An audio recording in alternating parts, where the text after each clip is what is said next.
Saint Thomas Aquinas on the feast of Corpus Christi, feast of the body and blood.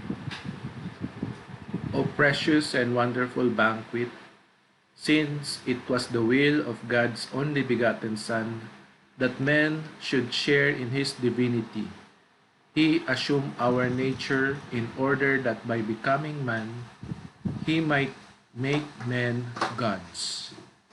Moreover, when he took our flesh, he dedicated the whole of its substance to our salvation. He offered his body to God the Father on the altar of the cross as a sacrifice for our reconciliation. He shed his blood for our ransom and purification, so that we might be redeemed from our wretched state of bondage and cleansed from all sin.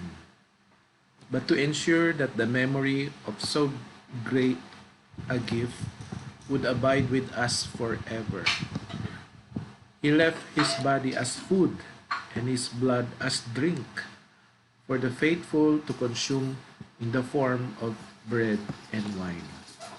O precious and wonderful banquet that brings us salvation and contains all sweetness, could anything be of more intrinsic value?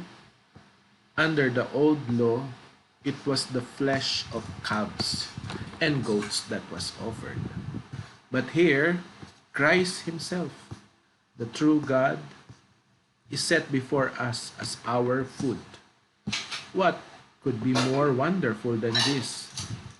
No other sacrament has greater healing power.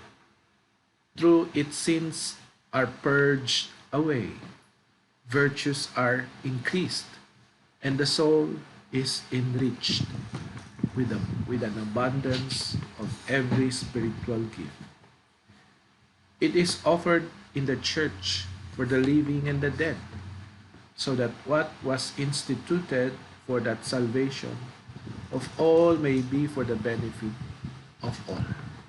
Yet, in the end, no one can fully express the sweetness of this sacrament, in which spiritual delight is tasted at its very source, and in which we renew the memory of that surpassing love for us, which Christ revealed in his passion. It was to impress the vastness of this love more firmly upon the hearts of the faithful that our Lord instituted this sacrament at the Last Supper, as he was on the point of leaving the world to go to the Father. After celebrating the Passover with his disciples, he left it as a perpetual memorial of his passion. It was the fulfillment of ancient figures and the greatest of all his miracles.